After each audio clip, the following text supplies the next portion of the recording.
character in Riverdale that they call TT. What the fuck is Riverdale? It's a show.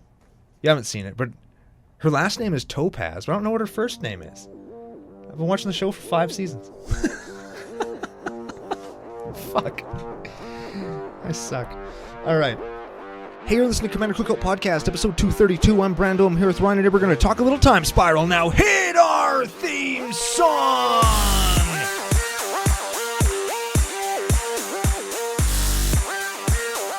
Hey, Ryan. We're back for yet another whirlwind adventure. How you doing? Good. What is going down? Whole ton is going down. We have a set to review. Some stories to tell, some patrons to thank, some hot takes to deliver. Hot for us. No. Hot for I don't have you. hot takes. Yeah, you have lukewarm takes, but I have no takes. I have semi-takes. It's going to be great. But before we get into any of that, we have to thank our business daddies, FusionGamingOnline.com, your source for all your gaming needs. Ooh, very much so. I actually just got all of my Fusion orders, 2 of them, on Friday. We got booster packs to give out. We got a winner to announce today. I got some singles.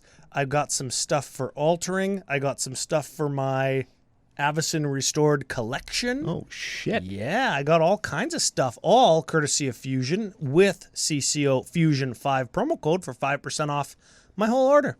Nice. As you say, my whole order.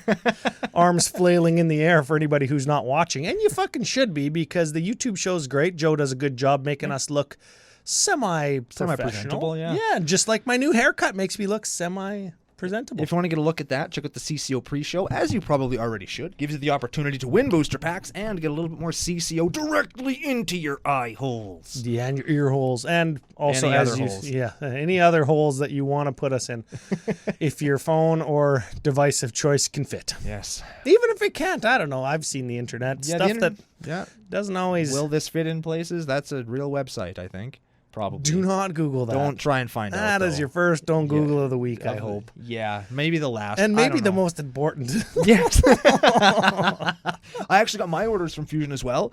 I got my Allosaurus Shepherd. Yeah. So I finally own one of those. And I finally found it, Ryan. I finally found a foil Skirk Fire Marshal. Oh, baby. Damaged. No. I ordered it damaged. It didn't come damaged. Okay. It was damaged, condition damaged. So I'm like, okay, what's it going to be? Is it please, please, right? Right? Is it creased so bad? Because there's never scans unless it's like a Power 9 card or something. Damaged Mock Sapphire or whatever. There'd be like 100 scans, right? Exactly. With this, there's nothing. It was just a picture of it, like a digital picture of the thing. So it comes in, and it had like a little nick on the back. And I'm like, who cares? Like the back is fine. The front is fine. It's a little cloudy, but it's old. That's fine, right? I'm looking you got an Onslaught one, right? Yep. Yeah. Looking for the damage. So it was in like a little pile of cards that I'd got in the mail, and you could see it because the edges were so dirty. So I gave it a little, definitely a smoker's card. Played on sleeve for a long time. Yeah. But you know what? Once I double sleeve that thing, don't care. Yeah. So somebody's bad habit saved me $6 on a card. Hey. 'Cause damaged Skirk Fire Marshal. Yeah, that's how you buy a Skirk Fire Marshal. Right, let me tell you. Let me tell you. Yeah, that's for sure. Fusion Gaming coming through with the smoky magic cards. Right. I love buying damaged. Lots of times when I get cards to alter, or people send me cards to alter, they'll be damaged like with like facial wear. Right? Sure. The backs or the fronts or the edges will be worn white. Right. Like Ginger Joe sent me a Volrath Stronghold that was like sidewalk play, right? Nice. Yeah, front and back. So they got the whole treatment. And lots of times I'll do restorations on damaged cards where there might be a fold mark in it, or like some of the faces like ripped off because something got stuck to it and they peeled it off. Sure. You could sand it down with like 2000 grit sandpaper and then just repaint it like you were just painting it. Huh. Yeah. So if anybody's into that. Every Thursday on our Facebook page, or you can get a hold of Ryan, CCO Podcast on Twitter, or at the official Commander Cookout Gmail account, commandercookout@gmail.com. Yeah, there you go. yeah. People send us deck lists on like Discord and Twitter all the time. CCO Brando on Twitter, he didn't say that. And I'll respond with, thanks, we'll take a look. Can you send it to our email? Oh, geez, what's the email? We say it every episode, and it's right on the website. CommanderCookout.com is the website. Yeah. Well, that's the website. Yeah, you're right. Yeah. Okay, we're doing Time Spiral talking. That's Yes. TT, if you will. Yes. We're talking some T's. Yeah. That sounds dirtier than it sounds. TTs. Yeah, we're talking TTs. Okay, but before we do, we've got a winner from last week. Ooh, see, I thought we were going to forget. Yeah, Here we are. I got it right here. Guest Teralf from Pre-Show Hints. Thor, God of Earthquakes. Yeah, that winner was on YouTube. This is a YouTube name, so if this is your name on YouTube and you're not a bot that was just copying and pasting other responses, I don't know if those exist, but your name is Croxty, which also sounds dirty. Like croc is in, and like crocodile? No, like Croxa, like Kroxti. Croxty. If that's you, commandercookout@gmail.com or CCO Podcast or CCO Brando will get you down for one of the new packs that just came in from FusionGamingOnline.com. That exists now in the dirty, rotten, smelly onion bag of sacks to crack. Yeah, or whatever else we pull out. But the chances are, because the call time packs are in there right at the top, and I can't really shake the bag that good, you'll probably just get a call time pack. I was at Big Box store the other day, speaking of call time packs, and I saw the collector packs that they sent to like the big box retail. Have you seen those? No. The box, because they come in a box instead of a pack, is like this fucking big. Oh, was there just one pack? It looks like a cereal box, yeah, and it's got one pack in it. Oh. And it's legit the size of a cereal box. Typical It's crazy. Wizards packaging, I guess, eh? Yeah. Oh, for the new set, we're going to have this environmentally friendly packaging, and it's going to be so much less harmful and impactful on the environment. Did they say that? But they sure did. Really? But for this set, for Call Time, it's like, fuck it. We will cut down the forest and send it a plastic-wrapped, foily cereal box with one pack in it. Good on you. Par for the course. Yeah. Par for the course. Croxty, get at us. Yeah, that's the moral of that story. Yeah. Yes, thanks for playing. And, of course, thanks to everybody else who comments and plays and has a lot of fun with us on the pre-show. Agreed. Speaking of thanks. And before we get to thanks, should we tell everybody what they should have guessed from yesterday's pre-show before we forget? Because we're not going to run across them in the list today. Oh, yeah, that's a good idea. Yeah. It was Nor and the Wary. Yeah. Low on the mana curve, doesn't like attacking, Brando's favorite color, from Time Spiral. Favorite deck, can't play it during VDH. Yeah. There Alas. he is. Alas. Oh, so soon, man. I can feel it. After this last week, it was a good week in news. It was a very uplifting, hopeful news here where we live. Yeah, like everything looks like the global bastard might be in a little bit of recession. It's not like everything's fine, but it certainly looks more like we're going to have a summer maybe, or maybe a fall. Oh, yeah. I like those things. At least here we're going to maybe be able to play Magic with each other again. Yeah, and we had some really warm weather this week too. Nice to be outside and stuff. Yeah, okay. I like that. That's a good vibe of the week. Yeah. Remember last week when I said, man, we're due some good news. And you're like, Brando, that's not how good news works. Yeah. That's not how it works. You don't have... I still hold to that. And you can, but... We did get the good news that we needed, and that's pretty cool. Okay, sweet. So good vibes up here in Canada. I hope wherever you are right now. In this part of Canada, anyway. Canada's pretty big. Yeah, true. Lots of stuff going on here. But where we are, things are getting good. I hope they are wherever you are as well. Because you deserve it. We've all been through a lot. Yeah, for sure. Okay. Speaking of thanks. We've got some patrons. We're going to totally F them too, right? Hell yeah. Oh, yeah. The first one I mentioned on the pre-show was a returning patron. Okay. This is now... third time being our patron. Ooh. Ethan Jacobs. This is E-Jack. E-Jack. That's kind of dirty, and I like it. That's why we called him that. He's back, and he's back to Jack. He's back to Jack. Yeah, I like it. Big thanks, big FU. Now, we've got some couple new patrons. Okay. First one, Connor Benson. He's a con man and a bender. Con bender. He has the bends. He's got the bends. What's the bends? I think that's what you get when you're like way under the ocean. You're scuba diving or something, and then you come up too fast. It gives you the bends. Isn't that how that works? I don't know. I was thinking bender like he drinks too much, or he's a robot from Futurama. Drinks too much.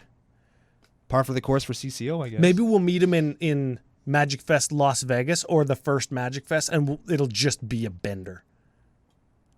Maybe it'll... Dude, we'll are call you him kidding Connor me? Bender. Connor Bender. You're going to call me Brando Bender when we're done with the first Magic Fest. Oh man, I'm telling you. That's going to be some fun trip. I hope it's in Nashville. I hope it's wherever we can go that is like close enough that we can go. Yeah, I just hope that we can get there. Yeah, should we just go to the next one? Yeah, who gives a fuck? Air Canada owes us like hundreds of dollars. Yeah, they'll send us wherever They'll we send want us to wherever the fucking fuck go. we want. Connor Bender, thank you. Thanks for being here. Next one, we only have a first name, so he needs a dirty Russian spy last name. Shit, yeah. Yeah, this guy's name is Eddie. Eddie Kostolamenkov. Eddie Kostolamenkov. Yeah, it sounds a little dirty if you think about it a lot.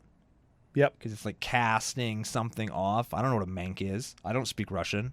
Yep. I just know the last names. Yeah, maybe he's wearing, instead of a mank, maybe he's wearing just a mink. Like just throw it off. Like a mink Like a coat? Speedo.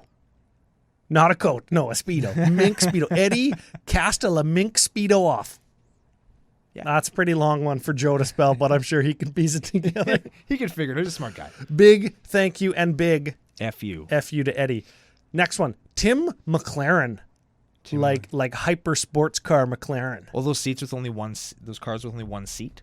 Those are the race car versions, like the concept versions. Those are the only McLarens that I'm aware of. Oh, okay. Yeah, I see them in Need for Speed, like on the video games. Oh, yeah, okay. Those are the cars I like to play as. It's the McLarens because they go real fast and they look like space cars. Yes. I like cars that look like they're from space. So how do you make a nickname out of that? And the first name is Tim. Tim McLaren. That's his name. Tim McLaren. I don't know, man. Tim. I just want to call him McLaren F1, but I know that that's not right. McLaren XL. Oh, yeah. 'Cause that sounds like a car thing, but also a wiener thing. Yep. And that sounds Yep. like a CCO thing. Yes. When you go to the pharmacy and you want to pick up the Magnums, but you know that they're too big, but you pick them up anyways, and you put those on the conveyor belt to get scanned first, right? And then you mix in the actual condoms that you're gonna use, way down with your tomatoes and your produce. What the hell? Jesus.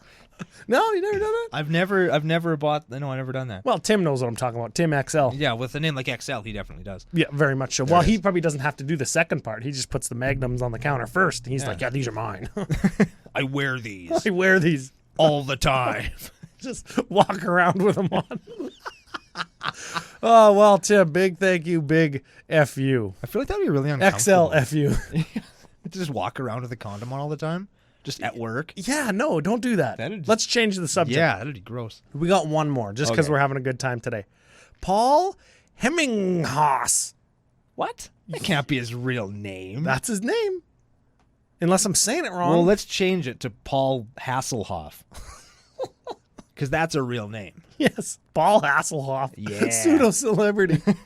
But just tweak the last name to make it sound close. Yeah, he probably just changed it a little bit so that we wouldn't think that he was related to the Hoff, but we're on to you. Yes. This is the Haas. Separated at birth, twins. Yeah, and they were it was a coincidence that they had close last names. Yeah. Okay, good story. I like Things that. like that happen. Yeah, Those things definitely happen. very much so. Definitely, yeah. Yeah. Those are things that definitely go down. Okay. What else do we got? We've got give us the structure of the show. What do you think that we should talk about? Because like you said, there's lots of content creator talk, lots of let's say community talk about this set. Is it good? Are we soft on it? Does it matter? Can we take it off? Because ultimately it's reprints. We just buy the singles of the old border cards that we want. Give us your take. Here's what I think. I think that it's certainly worth it to talk about sets like this for a couple of reasons. One, it's an influx of cards that maybe you don't have. Two, it's the return to the reprint set. And I'll bet you there's people who are playing Magic now, listening to our show, that have never experienced a 100% reprint set ever. Or they weren't I thought playing you were going to attentive. say Time Spiral, but you mean... This is just a broad stroke thing. Time Spiral itself is an awesome experience. I don't want to harp too much on how cool the draft in Time Spiral is, because it really is. It's a great draft experience if you can do it, but a lot of people are in a place right now where they can't, so I don't want to say... And we are a Commander podcast. Yeah, and we're a Commander cast, so if something's great for draft, it doesn't really matter so much to us. Yeah. But the fact is, this is a 100% reprint set of a set where some of the cards were... not getting super expensive, but there's a few commons in here that we're going to get to that were a few bucks. And there are certainly on the top end some very expensive cards. The top end of Time Spiral was getting kind of ridiculous, and it's for things that were mainly casual cards, I would argue. Sliver Legion was lots of money. Achroma's Memorial costs 7. It's not seeing a lot of CEDH play. 7 mana. 7 mana too. Yep. Like it was $25. It was 7. Oh, yeah? 7 mana and $25. Yeah, like it was. Wow. Okay. Like it's a big time card. We know now, because of things like Sliver Legion and Achroma's Memorial, that Commander does very much inform prices. Yep. And we know now, because of other sets that have seen reprints, like some cards in Lorwyn, Shadowmoor, Morningtide, Eventide, Mega Block, that have been reprinted, that the price drops significantly. Not a huge amount of people playing then, like 2000 and we're going to say 2005, 6, 7. Right. Not as many people playing then as now, and an even depressed amount of people playing, maybe because of like the drop off in tournament play because of the Mirrodin fiasco with artifacts and affinity and stuff like that, right? Affinity booted me out of the game. I had enough, and I walked away. Kamigawa wasn't enough to bring me back. Ravnica was really cool, and I picked up some cards because I figured I'd be into them eventually, and I am. Time Spiral was the set that got me back into Magic. So I came in a couple of sets before you came back from your hiatus. Yeah, I came back in Morningtide. You know what? No, I came back in Lorwyn because I remember when they previewed Planeswalkers. And the Lorwyn 5 were the first 5 Planeswalkers. And I remember that Liliana was spoiled. And I remember seeing that. There we go. So, yeah, I missed this set, and it wasn't because I hated Mirrodin. I wasn't playing competitively then. It was just because I was doing other stuff. And I think that as a 100% reprint set, the last real set, like hundreds of cards in a real set, all reprints that we saw was 10th edition in 2005. Yeah, and I think it was the core set that was out when Time Spiral was out as well. Yeah, if I remember right. It was around that time. And oddly enough, 10th edition was the first black bordered reprint set. And just interesting trivia there. Yeah. But yeah, and I think that's why some people are soft on it. And we've talked a lot about this off air over the last like 2 weeks, and it's 100% reprints, and I think a lot of the online community, the prolific voices, I'm not going to call them the loud voices, but the voices that do have a big microphone they seem soft. Yeah. Right? They seem soft because it's like, oh, thank God I don't have to learn 6 new abilities, and I don't have to do a bunch of episodes and videos and content on new cards, and I don't have to build new decks because these are all reprints, and that it makes you feel like, oh, I have some breathing room to like intake some of Throne of Eldraine that I missed, and some Theros that I missed, and some, I don't know all of the sets between the end of 2019 and like the first quarter of 2021.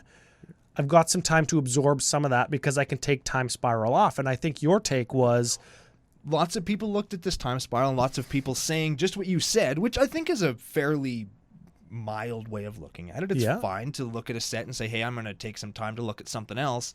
I think took the real focus off of sets like this, which I think are Masters sets done exactly the way that I've been screaming for them to be done since Masters sets came out. You've got some really good cards in the proper set. Yep, you've got a fantastic draft environment. So the chaff, you can legitimately say, is based around a solid draft experience, which this is, and I know that because I played it before. So it checks that box. So it ticks the draft box. You got some high-end stuff that people are going to want in the actual set. We talked about Achroma's Memorial, Sliver Legion, a bunch of cards like that. And we're going to look at all the kind of the hits of the main set in a couple minutes. Yeah, we're going to get to that. And then later on in the show, we're going to get to this as well. You have the, well, why should I care about buying this set? I already own all the cards. Yes. Which is the mentality of a lot of the creators because they're longtime players. Exactly. And those are the people whose voices I think you've heard because you follow lots of creators. Exactly. And you got those old bordered cards for those people. Like maybe you still play Legacy. You want your old bordered Thought Seasons. The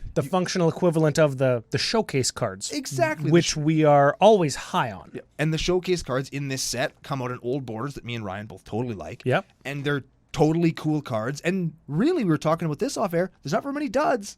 No. You open an old bordered card, you have a cool card, and you're going to open one in every pack.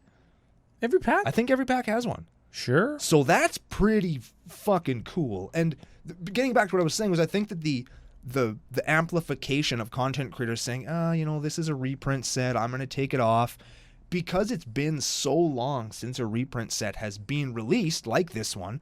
I think that could influence some of the people who maybe have never bought a reprint set before. Just like, well, if they're not excited about it, I'm not excited about it. Well, and I've got a couple things. And I'm going to shout out Magic Mike's podcast. Evan Irwin, he works for another big retailer.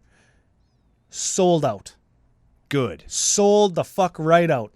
Fuck Can't yeah. get it anywhere. Absolutely. And if that wasn't the case, I would say, yeah, you know what? I don't know if this set's going to be I don't know if it's going to be the thing that WotC was hoping it was going to be, because we can't get together and draft right now, or at least in a lot of places we can't get together and draft, which is the main thing that you could argue, the main thing that this set was put into existence to be. True. Right? But because they did remaster the set and include a lot of the big money cards, and they did make a very appealing, air quotes, showcase version of cards that we already want, I think that it's good. Now, am I going to buy boxes? No. And I'm not discouraging people from buying boxes. Brando bought 2, right? Yeah. And it's not so much to get like the random, I really liked this common from Time Spiral. That's not what it's about. It's a little bit about nostalgia. It's a little bit to obtain some of the really good Commander cards that were in Time Spiral without having to pay like $100 for a Sliver Legion. Yeah. And it's a little bit about getting a bunch of the old border cards. And there's a chance every pack could have a $400 old border foil Thoughtseize in it. Mm-hmm. It won't, but they could. Now, just a little bit of math on that, right? Yeah, we did it. We did it before the show started. We did some math. 1 in every 91 booster boxes will have that card you want. The foil Thoughtseize, let's say, right? The foil, whatever it is, Commander card, because Thoughtseize really isn't a Commander card. Kiki-Jiki. Okay. You, in every 91 boxes, that'll, just based on the odds, get you one of every foil time-shifted card. One. It takes you 91 boxes. You'll have a full sheet of them. Hopefully. Yeah. Variance aside. Yeah, variance aside, 91 boxes will get you your sheet. How many dollars is that, Ryan? Before we talk dollars, if you don't buy a booster box and you buy packs, that's 3,276 packs. Let's call it 3,300 booster packs that you'll have to buy. Yeah. If you're like, I'm just going to buy some pack. I hope I can crack my foil time-shifted Past in Flames. Sure. Right? Yeah. Just buy it. Just buy the single. Just buy it. And if you want the $150 Kiki-Jiki, well, you're going to need to buy 3,300 packs to even give yourself like the 99.9% chance of opening it. Yeah. And you know, at a $4 pack, it's going to cost you over $13,000 to get that Kiki-Jiki versus spending the $150 up front. And I started to think about that when you were talking about how many packs of Jumpstart you bought to try and get your Allosaurus Shepherd, hundreds of dollars worth, and then you spent the $100 and some on the Allosaurus Shepherd, right? Yeah. This is how WotC makes their money. Yeah. Right? And again, we're not discouraging anybody from buying boxes, especially if you can draft, especially if you like cracking packs, especially if it's nostalgic. All the reasons that you would normally buy packs for are a good reason to buy these. Absolutely. A bad reason to buy these is to try and get that one foil Kiki-Jiki that's going to show up once in every 3,300 booster packs. I'm not cracking these because I think I'm going to make money or whatever. I bought them because I love Time Spiral. I want to open Time Spiral again.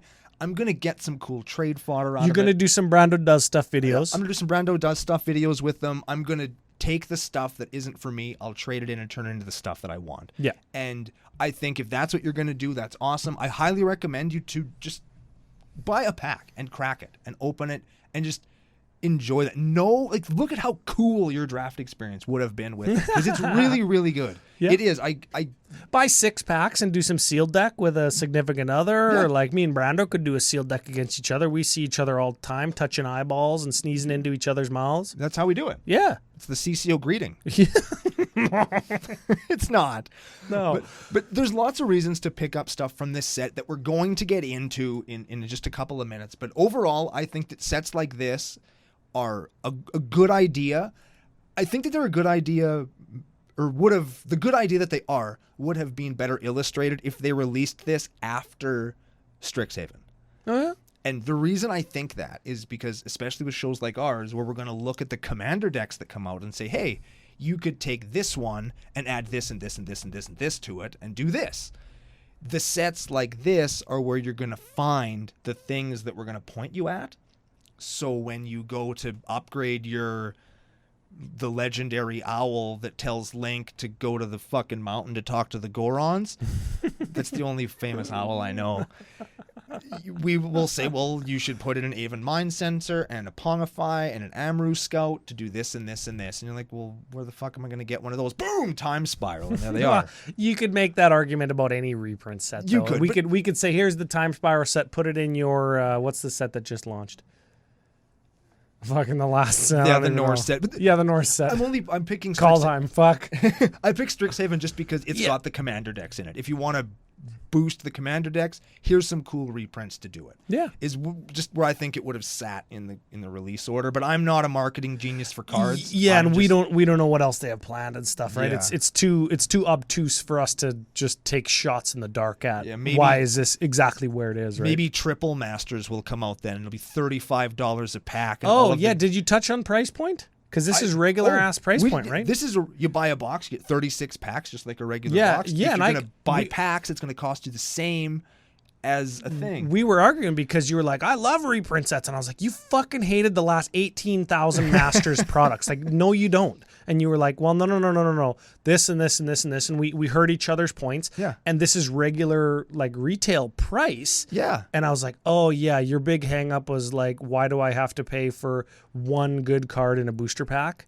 Yeah. And the booster pack be $18 or whatever. That's what it was. Yeah, you're trying so hard to make, and not that you're going to make your money back every time on make your money back, but you're only out $5. You open a $1 rare in a Time Spiral $5, pack, $4 pack. Fine. You open a $1 rare in a $25 booster pack, I find that to be inexcusable. And I'll always shit on those. I always will. But sets like this, awesome. I'm super excited about it, if you can't tell. If I don't sound excited enough, I'm going to try and amp it up as the show goes along. Well, we're going to take a couple cards from each color from the set proper. We're going to talk about the noticeable hits that are for us, not just the draft environment. And then we're going to look at some old border cards. The art, how does it look? How does it fit? And maybe some potential misses or the gems of the time shifted. Yes. So let's get to it. Absolutely. Okay, as we do with our set reviews, we're going to go through pretty quick. We're going to hit some cards that we would normally like to play in each color. Then when we get to the end, we'll hit some old border stuff and see what we get. And you went a step further in looking at what some of the most expensive cards were. I checked out some of the... Now, Xing out the reprint old border cards. Yeah, we're not talking about those yet. The most expensive cards in the set proper, in no particular order, are Angel's Grace, Tarmogoyf, Damnation, Akroma's Memorial, and Sliver Legion. Yeah, and those are the ones that are above $20. And there are lots of cards in the set that were hovering between 8 and 10. Yeah. Lots at 5, and a bunch at 2, 3. Now those were when I looked, and I looked earlier on in the week. Those prices have probably started going down because people are going to open these and the supply is going to be up there, and Pongify is not going to be $2 anymore, right? That's right. You know what's interesting is what is kind of colloquially known as the Tarmogoyf effect. Tarmogoyf gets reprinted in Modern Masters. Yep. 1 or 2. Doesn't matter. It doesn't matter. Modern Masters, 2013 or 2015. And people who weren't going to play Tarmogoyf decks in Modern and in Legacy at the time, who opened a Tarmogoyf in a Modern Masters pack. Say you have one Tarmogoyf, and it's like a $150 card. You don't want to do that much money to get a play set because you got to play 4 in Legacy or Modern. You open up your second Tarmogoyf in Modern Masters, and it's like, hey, I only need 2 now instead of 3. Or I got this 1, or I randomly got 2 in my booster box, right? I'm going to get 2 more. Price is going to go down because of Modern Masters. And what the Tarmogoyf effect is people in that scenario I just described going out and buying Tarmogoyf singles to the tune of buying enough that it drove the price of Tarmogoyf up because they thought that they only needed 2 and they bought 2, but everybody else did that too. Yeah. So all the Tarmogoyfs from Modern Masters spiked in price, and that caused all the old border Tarmogoyfs to spike too. So we might actually see that effect with some of the cards here. Ooh. And maybe we won't, because this sounds like it's going to be a very popular set, and it sounds like it's going to be priced to sell, regular retail, like you're buying a Throne of Eldraine or a Kaldheim pack, right? So we'll have to see. We'll have to see what it does. And I think a lot of the stuff in the set proper, with the exception of Goyf, of course, and Pact of Negation, I guess, as well, maybe, are all more casually cards. They just cost a bunch because they were in Time Spiral and never reprinted again. And the expensive ones are expensive because of Commander. Yeah. And like Sliver Legion isn't a card that I need in 6 of my Commander decks. Yeah, you need it for that one Sliver deck that you play. Yeah, Or you Pact of Negation might be. Yeah. A Chroma's Memorial might be, right? But I don't know. Let's look at some of the hits in the set proper. Okay, one big, we already mentioned it, I should say, in Angel's Grace. Yeah, this is instant with split second for white. You can't lose the game this turn, and your opponents can't win the game this turn. Until end of turn, damage that would reduce your life total to less than 1 reduces it to 1 instead. That's super duper duper fog. Super duper duper fog, super duper good with ad nauseum. Yeah, I like that. So that's just a good ass card. We have an Aven Mind Sensor reprint, never expensive, but still a cool card to see again. Yep. Do it Children of Corless? Corless. Corless? Children of Cornhole-less? Yes. Yeah, that's sacrifice it, gain life equal to the life you've lost this turn. As long as you don't die, you can just go back up.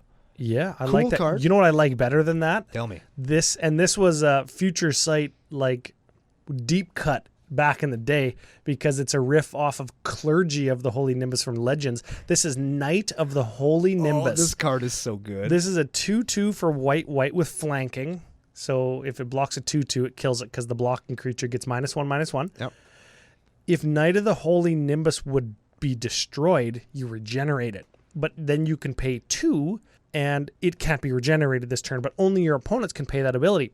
Anybody can play it. You can do that too if you're an idiot and want to pay 2 for your creature to die. No, it says only your opponents can activate this ability. Oh, it does. Oh, it does. So we shit. can't even do that. But you play this in some kind of a control deck where you're taxing the cost of activating abilities with something like Suppression Field. That was a deck for a while with Knight of the Holy Nimbus and Suppression Field, which makes activated abilities cost 2 more to activate. I think that was from one of the original Ravnica sets. It's from Ravnica.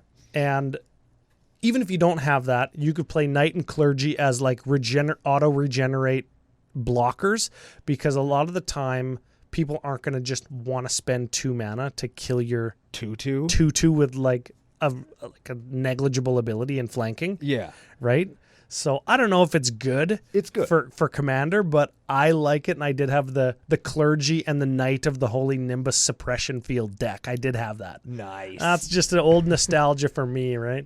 We'll do a quick hit on these real fast. The Slivers are back. Slivers are back. They were updated for a modern era, but still have the old wording where all slivers get better. Yep. In Time Spiral, they were used to, I think, showcase a bunch of abilities that Wizards hadn't done yet. The first one is Limp Sliver. It has Absorb. I think it's the only creature that has Absorb. Yeah, there's Poultry Sliver that gives them all Regenerate. Yeah, there's lots of them. The rare ones, again, because slivers are popular in EDH, and for a while there was a modern deck.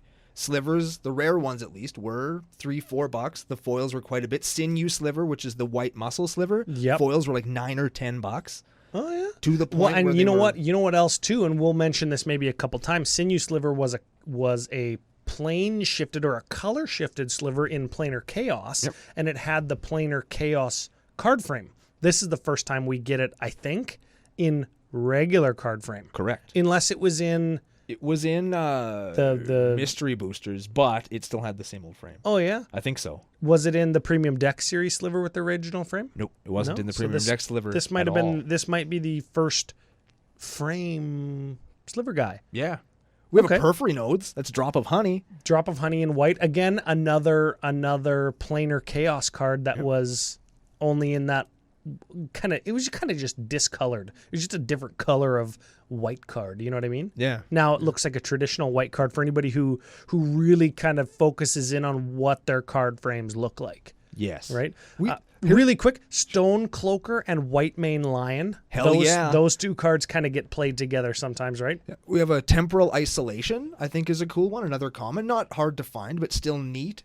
Enchanted creature has shadow. Yeah. I just read it. And prevent all damage that would be dealt by enchanted creature. So it can block things with shadow, but it can't hurt them. And it can attack and you can't block it, but it doesn't do anything. Dealt by. Oh, what the heck? Yeah. So you would enchant that on like your opponent's creature. Yeah. So they can't hit you. They can't block, and if they attack, all it does is tap their dude.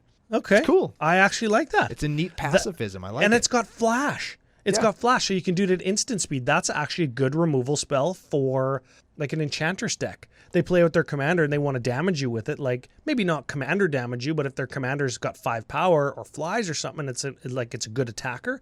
Boom. Now you can't cast it again from your command zone. Like if I pathed it, and you can't attack with it. And I'm going to draw a card because I'm playing Enchantress. Yeah, or 6. Yeah, I actually like that card. Okay. Right? Yeah, you were trying to sell me on the set. You haven't yet, but you sold me on that card. I got a couple of cards. How about this? How about Ancestral Recall? I like that card. You like Ancestral Recall, right? Yes. How about Ancestral Vision? Or as I like to call it, Shitty Ancestral Recall. You just put shitty in front of everything. Yeah. We're on to blue, obviously. Yeah, this was a reprint. I think this sees playing Commander, right?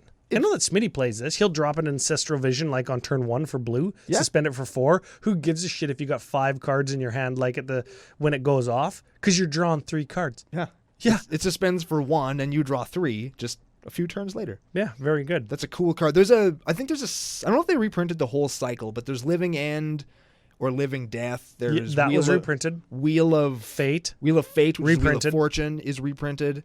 I don't care what the white one was. It wasn't reprinted. And is it Hypergenesis? Is the green one? Yeah, did that get a reprint? I guess we'll find out. I don't remember. It's been a few days since I looked at the set as a whole again.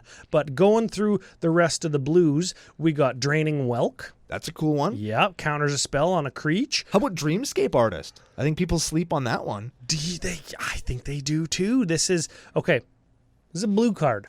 Yeah. A blue card. I'll let you know. Only blue. Yep. And this is before blue was Simic blue and did all the things like green did. Yes. This is blue 1 for 1/1 human spell shaper. So Brando likes it already.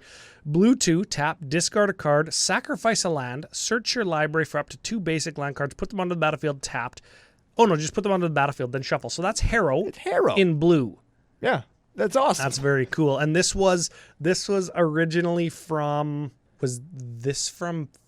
Planar Chaos? No, I think that this is Time Spiral. It was one of the two, and the reason it does that is because they were giving Spell Shaper abilities to enemy color pairs. So this got a green spell on a blue card. Yeah. Years later, like 14 years later, it's been that fucking long. 14 years later, green and blue just fucking both get to do that. Yeah, so it's like, whatever. It just happens. Yeah, this is a perfect card that people sleep on. Moving on. We talked about Pongify. You can finally afford your foil Pongifies if those were important to you. Yep. Because it was a $2 or uncommon for a little while. I think it was a common in Time Spiral, but I don't remember all the way. I don't remember. Either way, it was $2. Now it's fucking not.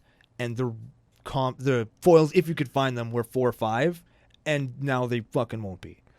It was an uncommon everywhere that's ever been printed. Double Masters, C14, and Planar Chaos. And the Planar Chaos ones, the original printing is, $350. So there you go. You can just do better. Now let's talk about Pact of Negation. I kind of just bought one of these a few months ago, but idiot. No, this card will see a drop in price, but there's got to be a different name for Tarmogoyf effect. Like what's the effect called that? Oh, now I have it. Oh, but if I didn't get it in Time Spiral, I still want to buy it. So the price will dip because of Time Spiral Remastered, but it'll just go right back up.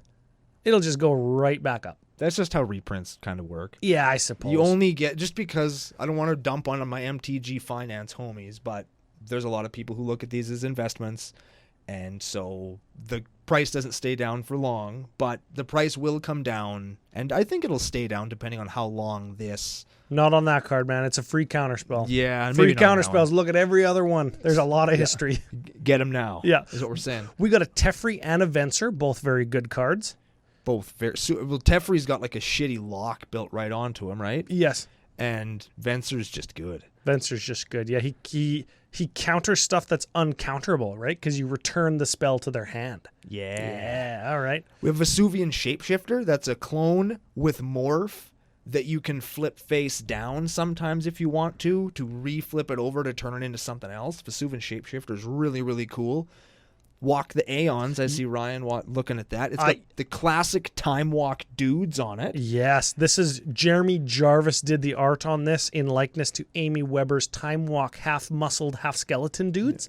I don't know what the inspiration was there, but I would love to pick Amy Weber's brain on that. That is a beautiful card. Because it's give it a read.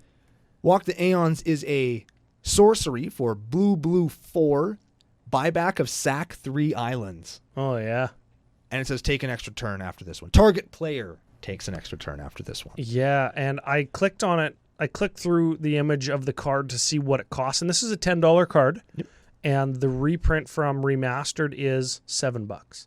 So that might go down a little bit, even more than it is now, because like it's using Scryfall that we're on is using like TCG player prices that are a reflection of what retail stores are selling for, and the set isn't launched yet, so it's all pre-order prices, which we know are inflated. Super inflated. Right? So, yeah, this one is one of those ones where it's like, yeah, this was expensive because people want to play extra turn cards, and it's not very readily available because it was only printed in Time Spiral. Like Planar Chaos is where it was. No, it was in Time Spiral. Was it in Time Spiral? Yeah, the original was in Time Spiral. And super iconic art. Jeremy Jarvis is like the lead art director now for WotC. Oh, cool. And it's, like I said, in likeness to Amy Weber's original Time Walk. And yeah, I would just love to know about that. That's if you're watching cool on piece YouTube, of Magic history. If you're watching on YouTube right now, and you should be because it's cool, Joe's got the picture up on the screen right now. Yeah. It's awesome.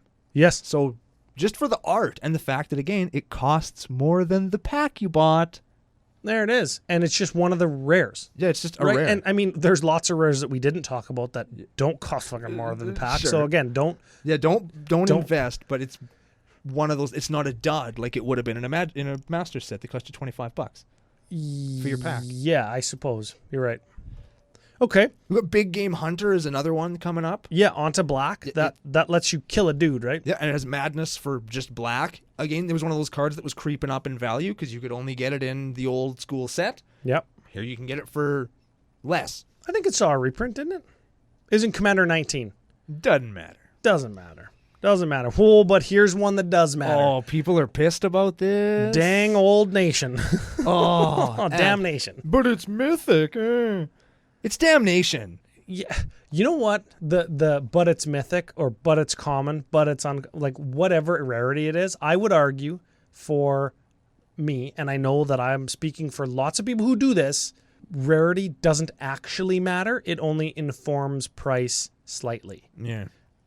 Like unless it was a common. If it was a common, damnation would not be worth what it's worth. Yeah. Yes. Okay. Yeah. But it's not going to be a common. From the most rare of the card types to the least rare, then it like there's a big difference. Yeah. But rare or mythic, when I'm spending instead of spending, hundreds of dollars to open up packs until I hit my damnation, or I'm going to spend $40 and get a fat pack or whatever they're fucking called. And if I get a damnation good, if I don't, I'll spend the $30 on it. Then now I've spent $70 and I'm just going to recycle the rest of the cards or donate them, whatever. I'm just going to buy a damnation. Yeah. And that in that case, rarity doesn't matter. And if it was rare, I'd save $2. Well, I'm already saving $40. For saving 42 is great, don't get me wrong. Yeah. But saving 40 is like, fine. What's like 4%, 2% extra savings? Like, fuck, it doesn't matter. If you're pissed off about damnation being mythic, just go out and fucking buy one instead of trying to pull one. Yeah. I don't know. That's just my take. Is that a hot take? I don't think so. It might be. Buy singles. Buy singles. Is that a hot take? Sometimes. Fuck them. Fuck them. Support your LGS. Support FusionGamingOnline.com. Buy your damnations, man. Just fucking buy them.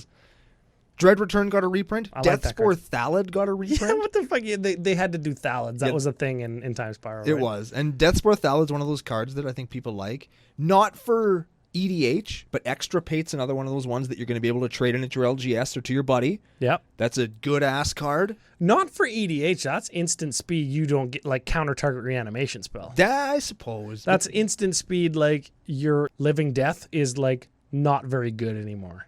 Right? Like, that's pretty good.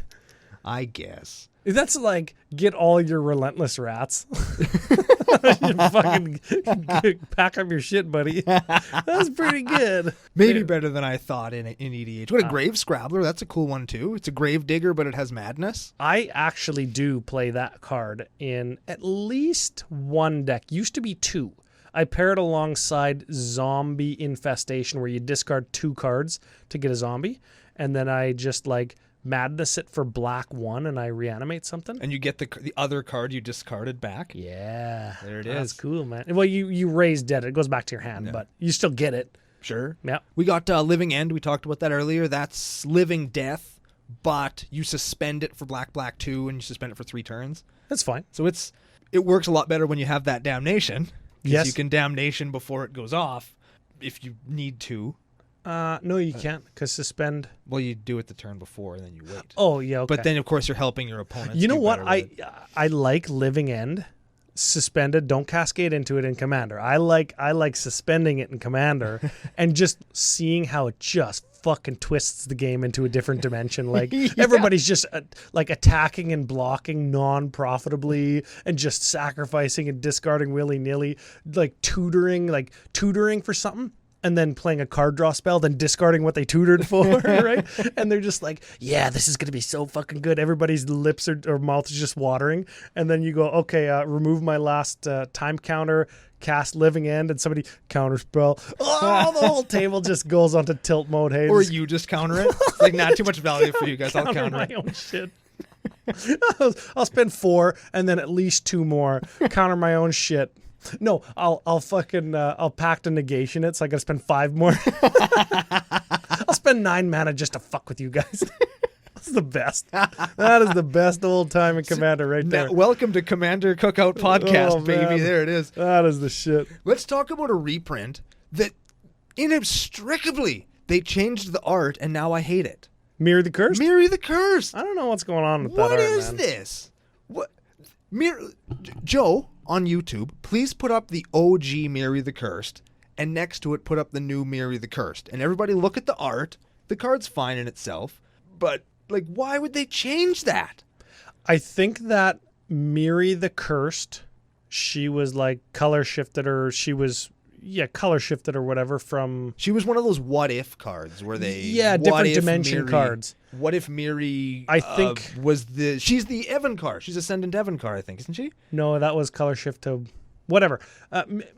The art in Miri the Cursed from Planar Chaos was inspired by the art from Singer Vampire that was in like 10th edition or whatever.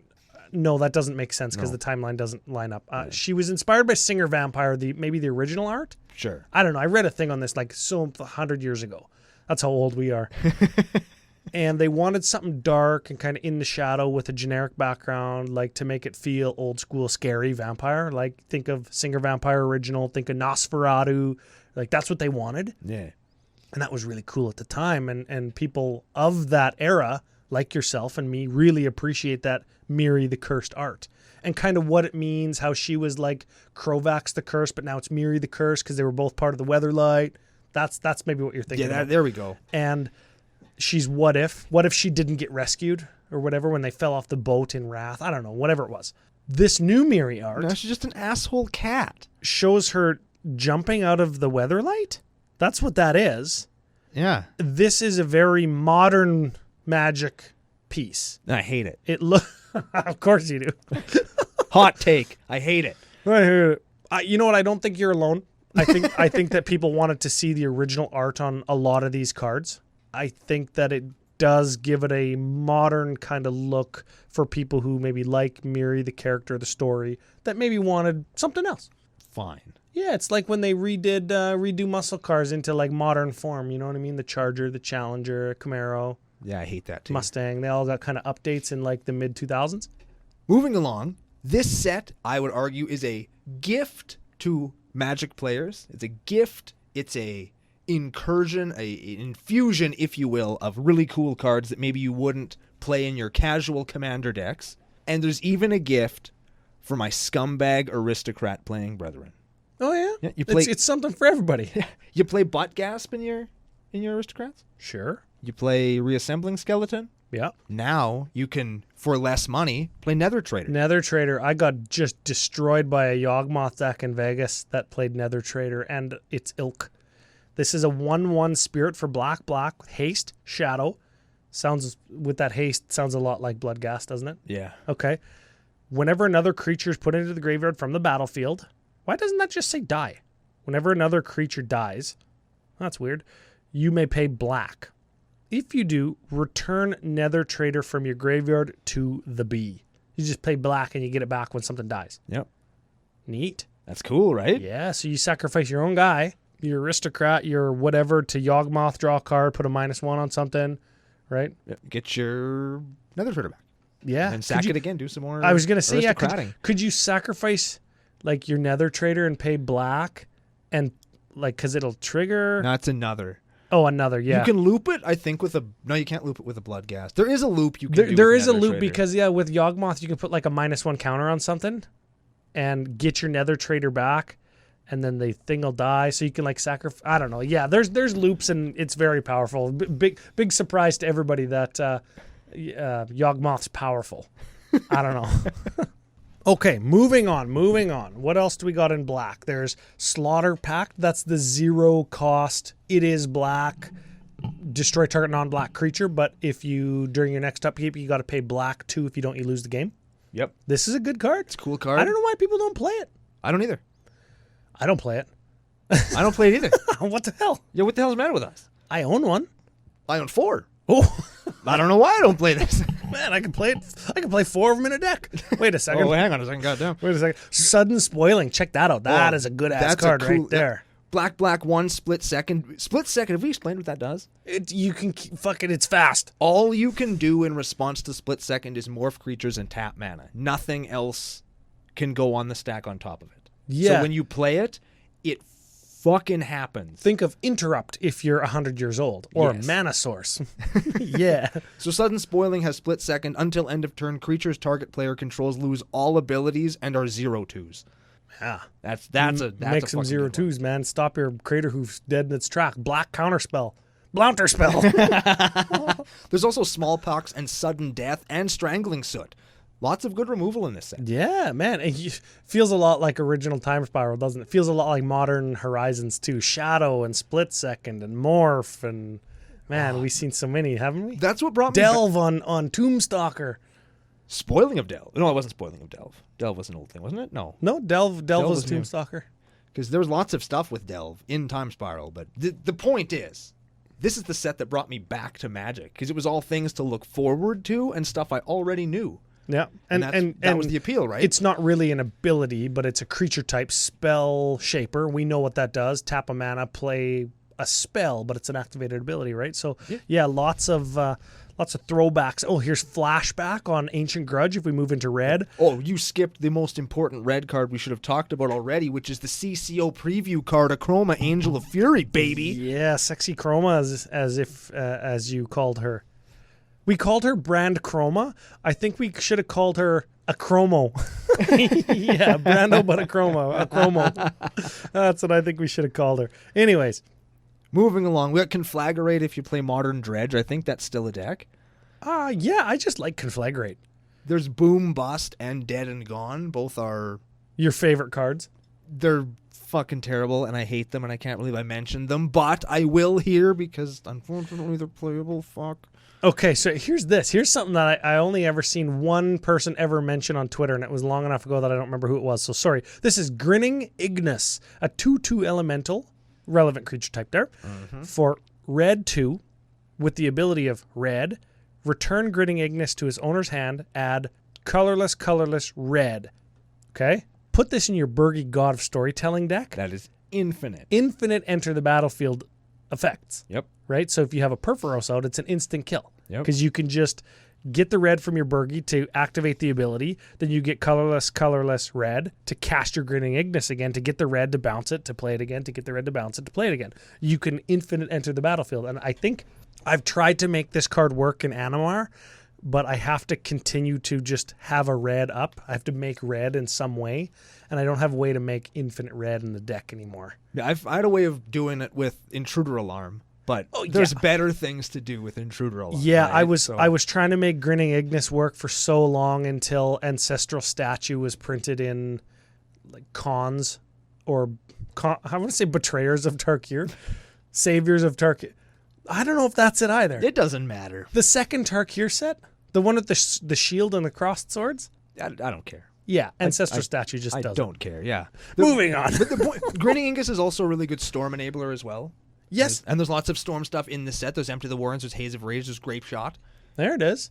Haze of Rage too. Hey, I think that this is a good card. It's got buyback and Storm. So if you've got lots of mana, you can go like red 1, buyback 2. So you're all in at 4, 3 of which is colorless. Yeah. You only need red, right? And creatures you control get +1/+0 until end of turn. And if you could just play it over and over and over again, storming it with itself. You storm it with itself. So you cast it once and you get a copy, right? Yep. And then you buy it back. You cast it again, you get 2 copies, right? So now you've got 1 and 1, and then 2 copy, 1 and 1, 2 copies in the original. That's +5/+0. Now I get it, like that's 8 mana. Yeah, you're in for 8, but I mean now you're at Craterhoof, and all your guys get +5/+0. It's pretty good. Not terrible. Yeah, and it's still in your hand, so you could do it again. You can do it again, yeah. If you have 12 mana, that's fine. All right. Magus of the Moon. Oh baby, new art too. That Hey, new art is so sick. You like that? I really like that. I really do. maybe that'll be some future alters on the Facebook page right there. Hey? Oh, that'd be a good one. Yeah. That's a solid Magus of the Moon. Another common in foil, if you're looking for it, to pimp out your Goblin deck. Mog War Marshal, very expensive, hard to find foil at this point. We're talking Goblin foils. They're a little bit tricky. Everybody wants them because none of them are so expensive that they're prohibitive. But because they're not prohibitive, everybody buys them. Yep. And then they become a little. It was a $5 foil when I bought mine. Yeah, it was reprinted in like Modern Masters 2 or something. So like that foil's not too expensive. But if you want like the original, it was a few bucks. Moving on. Reiterate. That's a good one. And that one saw a huge spike because of Modern for a while. It's affordable now, but it's a buyback copy spell. Pact of the Titan. That's kind of the shitty 0 cost make a 4/4. Yeah. Anyway. What about Mana Monkey? Yeah, Simian Spear Guide. People are liking the new art. That's Simian. I said Simian Spear Guide, right? Yep. I'm looking at it. I think I like it too.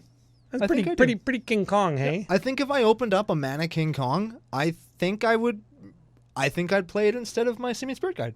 Mana King Kong. Is that like Ming Mong? Yes. Okay.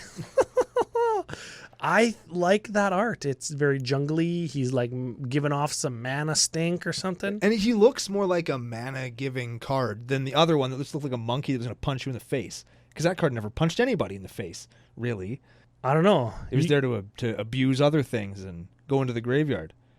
Unless he came back from the graveyard to beat wholesale ass, I guess that was a deck too. I hear lots of Legacy guys saying there's nothing better than like casting a Simian Spirit Guide and just fucking crushing somebody with it. It like, takes 10 turns, but that's the beauty of it.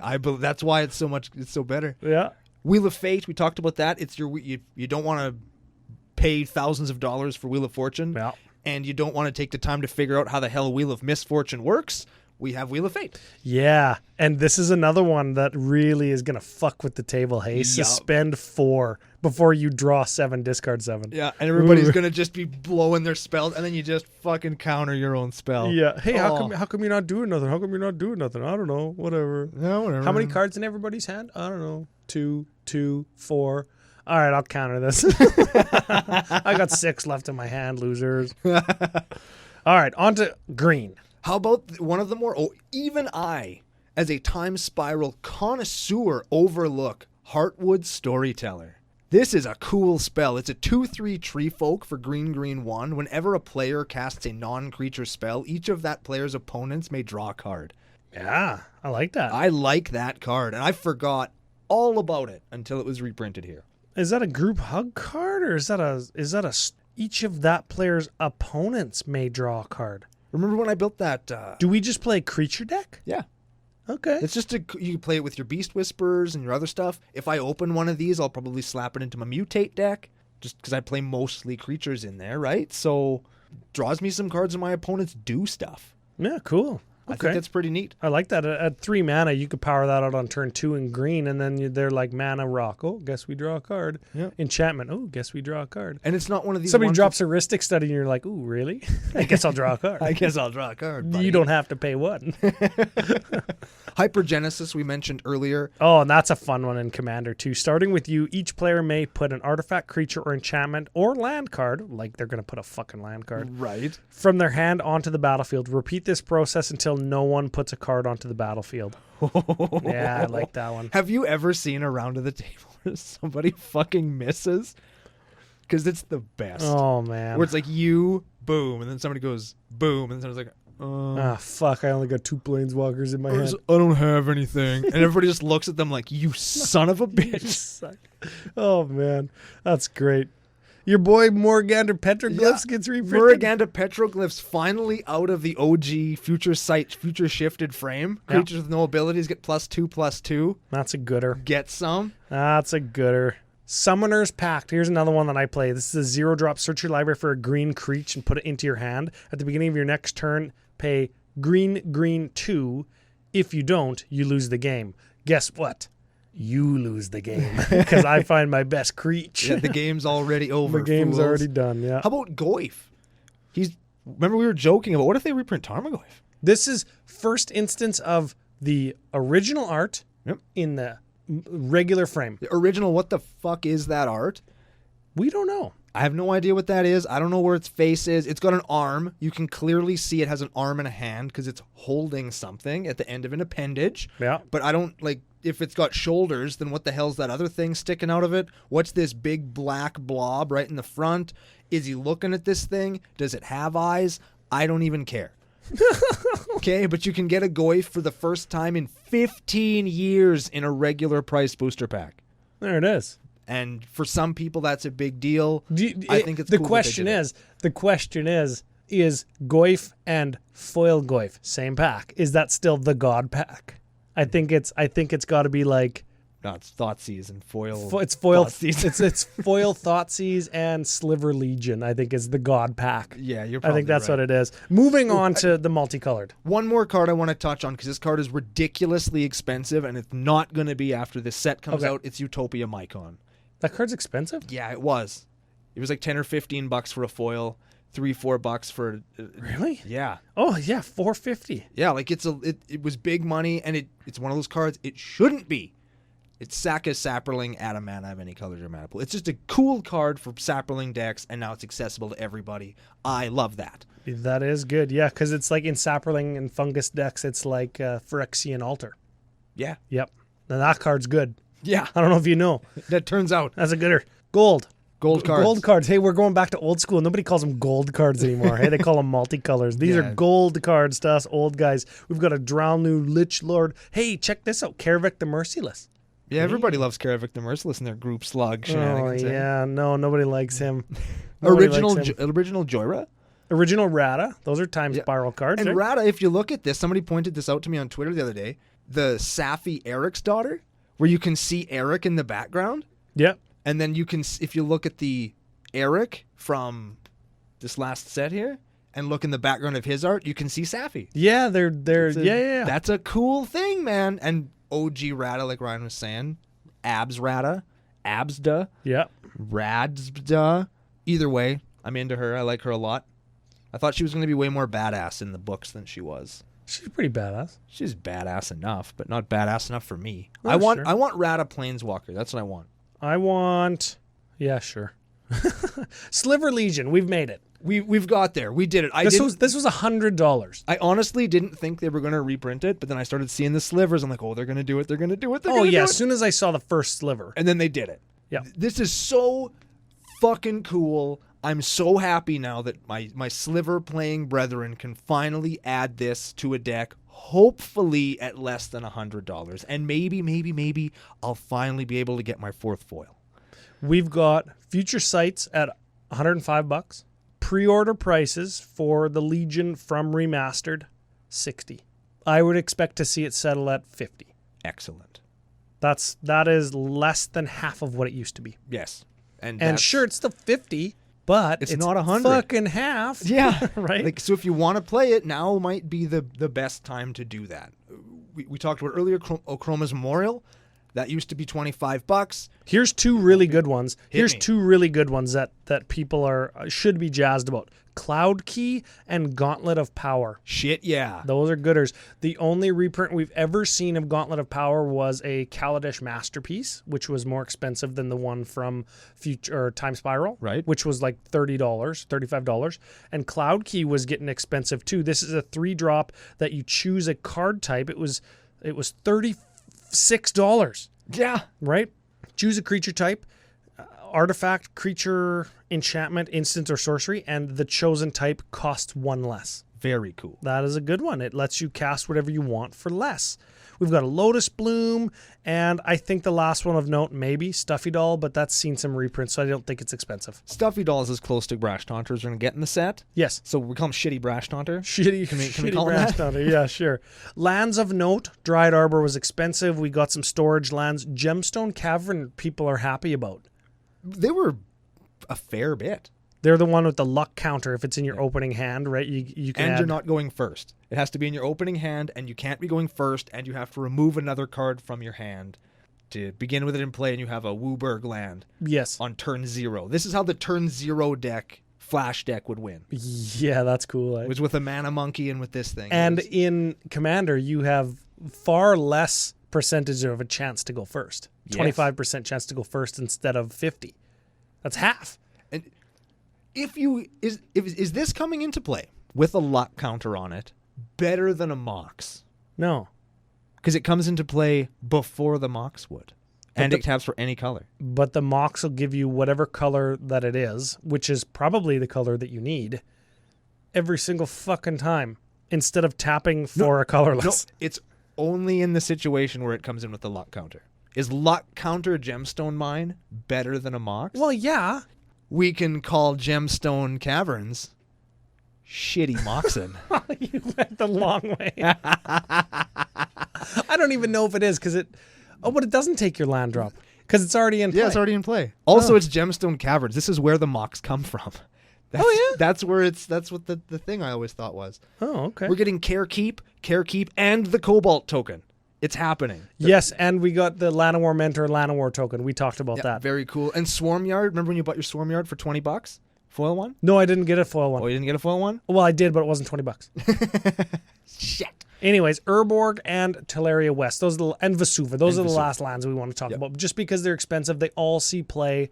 You can tutor a 0-drop like a Walking Ballista with your Teleria West. I've never done that. I've never done that. But yeah, there it is. And Urborg's a mainstay. Vesuva is as well, I think. I think so. Well, all 3 of those cards are commander cards, right? Yeah.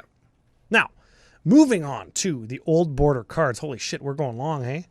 Yeah, but it's totally worth it. We said at the top of the show that we had lots to talk about, and we've talked about lots. Yeah. If we just blew through it, maybe the thought that maybe the set isn't worth it might be true. And it's fucking not. But we're on to the old border stuff, Ryan. Yeah, the time-shifted cards, as it were. And this time they're time-shifted backwards far enough such that they have the old card frame. Yes. Yeah. And like you said closer to the top of the show, there's not really any misses. It's like they knew that legacy players wanted old border stuff, and legacy players don't give a fuck about what anything costs. Yeah. So if the foil old border Thoughtseizes are $400, well, that's what they fucking cost. Yeah. It's cheaper to dual land. Hey. And they know that commander players a lot of them are old-time players like us that like these. And they know that maybe some new players would also appreciate these. And if they don't, they can trade them in and buy more packs. Yeah, and at the end of the day, they're also really cool reprints that maybe wouldn't have fit somewhere else. Yeah. Right? Like, where else are you going to put this? Oh, you can't put that in a Commander set. You don't want that in Standard. Well, here they are. Really good wanted reprints in retail-priced packs. Yeah. Now, not everybody likes these. And I will admit that the new card frame does segregate the parts of the card better as to make for better understanding of what a name line is and what a type line is and what the text box is, right? I will admit. Sure.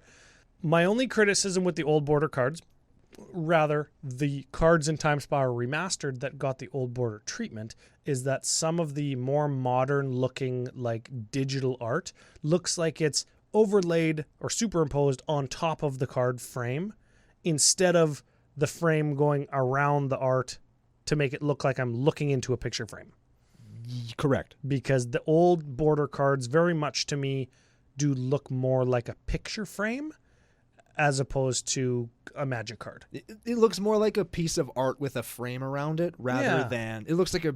What do you call it? What is that when you put the little matting around the picture and you kind of cut That's what it's called. The beveled edge? Yeah, matting. Matting inside a picture frame. Yeah. That's kind of what it looks like with a little picture in there, as opposed to a, like you say, a Magic the Gathering game piece. Yeah, and I do like the old border cards. They feel very nostalgic. Some of the old border cards, though, that I play index, I won't chase down and get a copy of the old border one because I don't think it looks as good as the modern border one. Fair. Yeah. And I don't know how in-depth we have to go on them because we're only highlighting them because you can get them in old border now. Yeah. Right? I assume we could probably touch a couple. Like Containment Priest is a cool one. Yeah, but it's been printed lots. Mirror Entities are always fun to open. The new Path to Exile, I bet you'll be real popular. Yeah, and it does look good. They punched up the color, you know how we talked about? With the OG art, I think people like that. SRAM is cool. Silence is a good one. I don't know, Laboratory Maniac if you're a scumbag. Baral, that Master of the Pearl Trident's going to be real popular, I bet. Yes. The Ponders are going to be very excellent trade fodder if you're into the Ponders in foil. The Ponders in foil, I'm telling you. Oh, goodness sakes. Right? Like, these cards do look good. Treasure Cruise, Trinket Mage, True Name Nemesis. Every single fucking card in blue. Every single one, maybe except for Disdainful Stroke. But Disdainful Stroke, I think, is it modern? Is it Pioneer? What? It's a format that it sees play in.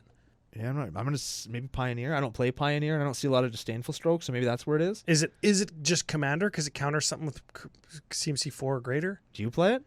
No, I don't play it. It counters stuff with Delve, right? Because Delve all costs lots. Like it counters a Gurmag Angler. I don't know. Does Legacy play it? I have no idea. Yeah, who the hell knows? Who cares? Anyways. Rip everybody that wants to do old border Relentless Rats. Oh, very much. Very much. Yeah. So especially get them in foil. Hey, I don't know what that price is, but I don't want to think too much about it. But ass. What about that Dismember art? That is a fucking cool ass Magic card. Yeah, it's got like the original dude on it, right? But it's a different artist, and it's a different art. Just randomly different art, and it is so cool. Yeah. Leyline of the Void makes an appearance here. Leyline, that's a good one with the original art, right? Yep. Grey Merchant of Asphodel. I do like what that one looks like. I should maybe. I'm gonna pick a card out of each color that I really think that the old border treatment is very well suited for. I really like Thraben Inspector or Palace Jailer in white. Both of those are like they show a person. Right. And they look like really old card arts, maybe from Masks or even older, like Homelands even. They look a little bit more modern and detailed than something that was in Homelands. Yeah. But they do look like characters from Homelands. Truth? Yep. In blue, I think I really like the True Name Nemesis. That just looks like it's a card art of old, maybe from like Nemesis era. Totally. Like Masks. Nemesis Prophecy. Right. In black, what do I like in black? It's got to be the Thoughtseize. I hate to just keep harping on like the big money reprint, but that is 100% an old border. You'd open that in All Hallows Eve, like in the same pack, and shit yourself. He's got 2 rares. Yeah, that one's good. I really like the Sanguine Bond just because it has a very generic background, not a high detail, like obviously digital background. The same is true for Stinkweed Imp. Yep. Remember? Yep. Into red, what do we have that's good in red? Anger of the Gods, I really like in that old Yeah, man. Okay, here's the first example of a card that I really do not think looks good in old border. This is Exquisite Firecraft. Yeah. That card is just, it's too sharp and it's too obviously digital, and I'm not knocking on digital and or high detailed. I'm just saying it doesn't look that great. It's like some of these, I think the thing that does it for me is when the art is so much brighter than the frame, or vice versa. When the frame is so much more vibrant, and it looks like they're unbalanced, right? And Exquisite Firecraft is an example of that for me. Is this the only card in this? Oh, there's Liliana's whatever, and this one. Are those the only cards that have Planeswalkers on them? There aren't very many cards that have like the Gatewatch making appearance in there, is there? Yeah. Well. Are you complaining about that? No, I'm not complaining about it. I'm just saying, like, it's kind of neat to see that they didn't shoehorn them fucking in here. Maybe a little tip of the hat to what or who this set is marketed at. Yeah, there's not a single Planeswalker in the whole set. Yeah. That's pretty cool. All right. I think Goblin Engineer looks really good. Yeah, I Molten Rain looks good. I want the big money card that, like, oh man, if I open this, it's going to be so awesome because I super don't want to actually have to try and hunt one down. I want one of those Kiki Jikis. I do. Yeah, Kiki Jiki looks good. I can't help it. I love the original Kiki Jiki art, and I would just really like to have one of those in foil. I really would. Yeah, that's going to look bad fucking ass. That and Vandal Blast also are the 2 foils that I'm kind of after from the... Yeah, you know what? I'm really hard pressed to find like a fucking hard miss on any of these, right? And a hard miss altogether, right? Because I know that something like Ancient Stirring in green isn't a commander card. And I know like maybe Become Immense isn't a commander card, though it could be. It's a CCO card. Yeah, very much We so. become immense every morning when we come into the studio. But man, I'm telling you, all these cards are good. Look at that Elvish Mystic. There's the one. How cool is it they reprinted Time of Need? Yeah. That is cool. Yeah. I actually have a foil one from Saviors of Kamigawa. Whatever's of Kamigawa. Yeah, that is gooder. There's a throw ahead sliver and Cloud Shredder sliver. Yeah, what set was that from originally? Modern Horizons. Modern Horizons. Yeah. It's just like, it's funny they printed an old border after they just, I don't know. I don't know if it's funny, but yeah. I like it. I think it's cool. There's Consuming Aberration. There's Lavinia Azorius Renegade. That Mortify looks unreal. You like that? I do. You know what? I'm having a hard time visualizing it digitally because like on Scryfall or Gatherer, your retail website of choice, like the blacks on the borders are a little bit gray.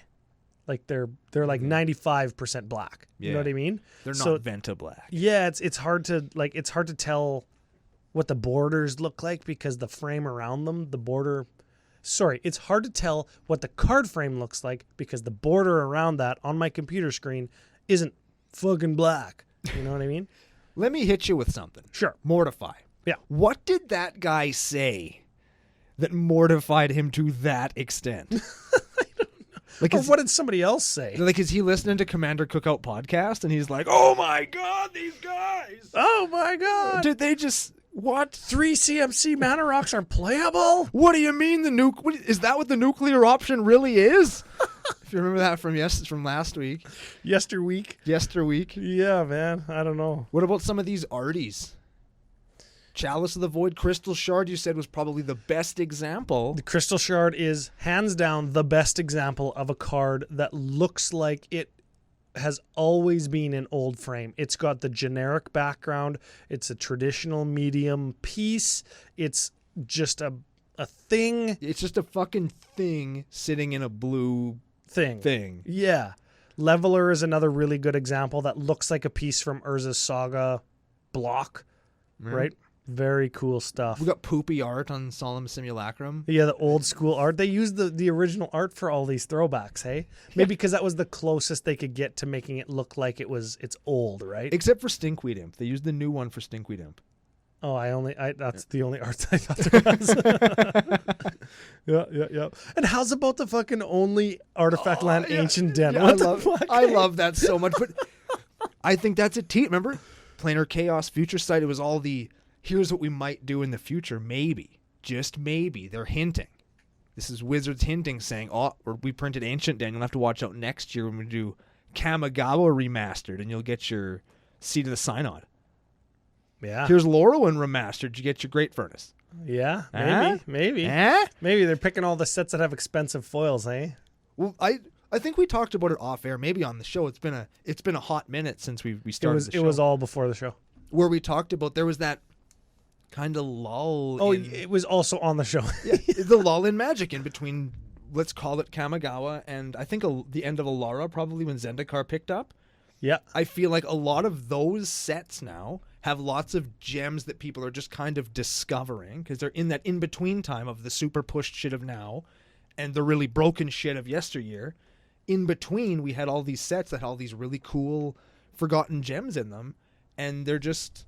Magic wasn't as popular, so there's not as much of it out there anymore, so they just become a little bit more costly because of scarcity. Yeah. I think that reprint sets like this are a great way to get those cards into people's hands. I think people would be in for a Lorwyn Remaster just because there's going to be so many quirky, hard-to-find, expensive things that are expensive only because they were in Lorwyn and Morningtide and Shadowmoor and Eventide and all that shit. I think so. Hot take. Thank you. Sorry, no, I think I might have a hot take. Oh, hit me with it. I'm not sure that the Bojuka Bog and the Mystic Sanctuary, I'm not sure that I like them. That's fair. I have to... Those two cards, I have to hold them in my hands before I'll know if I like them. The mixture of the grayed out, like the dark gray, because they're like, air quotes, color lands. They're darker in card frame. The colored text box, again, because they're colored lands.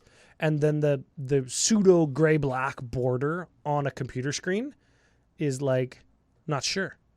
Ryan. What is it? It just hit me. What is it? Ramunap Ruins is red. Yes. Mystic Sanctuary is blue. Yes. Bojuka Bog is black. Blighted Woodland. Green. In the history of Magic the Gathering and the modern card frame, yes, Wizards of the Coast couldn't think of a single white non-basic to include in that cycle except for Ancient Den. Oh. There we go. We cracked the code, Ryan. There it is. It turns out, see, white is bad. Watsy just admitted it right here in this set. White sucks. White sucks. It's coming though. It's due its day. It's coming. Just be patient with us. Yes. Just be patient. We're not done with fucking blue since 1993 yet, and we're not done with green, making it literally like have all of the most powerful things over the last 3 years. We're not quite done with those colors. And everybody said, Command Zone said that like red's good enough. So yeah, white's due its day, but we're not done with green yet. Got it. Got to keep making green good. Yeah. And then we got some wastes. And they picked the good art for wastes. Cool. I like that. And those in foil would be cool. Yes. And remember, if you want them in foil, you get one in every 91 boxes of this set. Yeah, that's 3,300 packs. So support your local game stores, everybody. Very much so. And if your local game store doesn't have it, I'll do the shout out to the business daddies right now, FusionGamingOnline.com, where you can go, use CCO Fusion 5 promo code, get 5% off all of your Magic the Gathering needs, and of course you'll let them know that their partnership with CCO Podcast is a good one. And it's a solid business venture we've embarked upon. Yes, it's very good. Yeah, we like those guys. Real fast before the end of the show. Yeah. These could be cards of the week. Oh, there you go. What is it? These are cards that I think they could have reprinted in the set, but they didn't. Oh, yeah. We'll hit them real quick. First up, Nyx. Nyx. Not Nyx like NYX. Nyx, but NIX. Originally future shifted. It says counter target spell if no mana was spent to play it. And we have free spells in the draft environment here. There's 0 cost mana rocks, aplenty in Commandy. Mm-hmm. and there are cast for free or copies of spells run amok in Commander. Yep. So this would be a cool spell. They're not expensive, but they'd be cool to have them in people's hands. And first time in the regular card frame, this would be. True that. Next up, we have Spellweaver Volute. Another one that was in the future shifted frame. Blue 3 for an enchantment. Enchant instant card in a graveyard. Ooh, that sounds like a fucking future sight card. What the hell? Whenever you play a sorcery spell, you can copy the enchanted instant, then you remove the instant from the game and move the Volute to a different instant in a graveyard, any graveyard. Nyx would counter that, wouldn't it? Yes. Okay. Yes. So Spellweaver Volute, just cool with lots of the spell slinger decks that are going out around everywhere. They're encouraging you to play lots of instants, lots of sorceries. Spellweaver Volute lets you get more increased value off of that. It would just be fun. And that dude that I like, that zombie from Commander Legends that lets you draw a card when you cast something not from your hand. Oh, yeah. Fuck yeah, I like that guy. There it is. All right, this one may be a little bit more things that people actually want for things. In Veilstone Amulet. A $6 card, right? Yep. So it would have been another just good reprint. 3 mana artifact. Whenever you play a spell, creatures you control can't be the targets of spells or abilities your opponents control this turn. Okay, so we got Creech. Yep. And it's their turn and they want to block. Or they want to attack. And they're like, I'll kill your guy, attack you. You go, I'll instant speed cast a card draw spell. Yeah. Instead of something like Heroic Intervention. Yeah. I'll draw 2 cards. My guys get Shroud and I can block now. Yeah. It's just a cool spell, you know what I mean? It's just neat. Or you can do it, you've played a spell on your turn, so when you swing in, they can't kill your I like attackers, that too, right? yeah. It's just a cool card. Hard to find now, so getting another injection of them into the scene would be really nice. And this one's totally selfish, just because I have been looking for a foil of this card for, no shit, Ryan, 13 years, and I can't find one. I have never owned a foil of this card, and I want one so goddamn bad. It's Ib Halfheart Goblin Tactician. You don't own a foil of that? I don't own a foil of Ib Halfheart. No way. He's like $1, hey? Yeah, but again, the foils are expensive because they were only in Time Spiral. And he's a goblin, so people pick him up, right? And he's one of those cards that just goes in your goblin deck. Yeah. Because he's so fucking good. And the picture is really funny, so people probably just, ooh, look at this shiny card. Oh, that's a funny picture. I'll pay you $2 for this, Mr. Local Game Store Man. And now nobody can do that because they're all gone. There it is. There it is. So those are the cards of the week.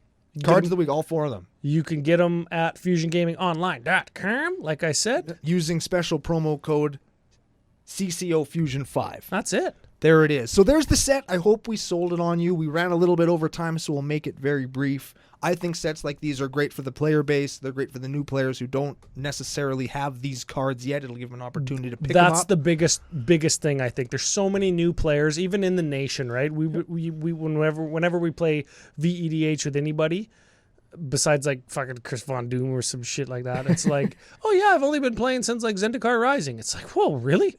Yeah, whoa. Wow, I cast a dual land, right? I put a dual land down there, like, oh, is that real? I'm like, yeah, I've had it since like, I don't know, before my brother was alive. You know what I mean? Right? Yeah, like we have cards. Wow. We have cards that are older than some of the people that are listening to this show right now. Yeah. And they just don't have stuff like this. And now you can get it. And I highly recommend go out, buy a pack, buy 2, just to open them, to know how we used to feel when we opened booster packs. The old guys, the old guard.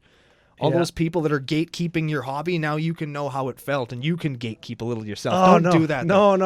That's a joke. Don't Google that. Yes, that is a joke. Just open the cards, enjoy the cards, play with them. Hopefully prices come down, and you can get the singles to play the decks that you want to play. That's the end of the day. That's what I think this set's going to do. That's what I think it's given to the Magic the Gathering community, and we are going to be back next week to give you another very exciting episode of Commander Cookout Podcast. Hit our theme song!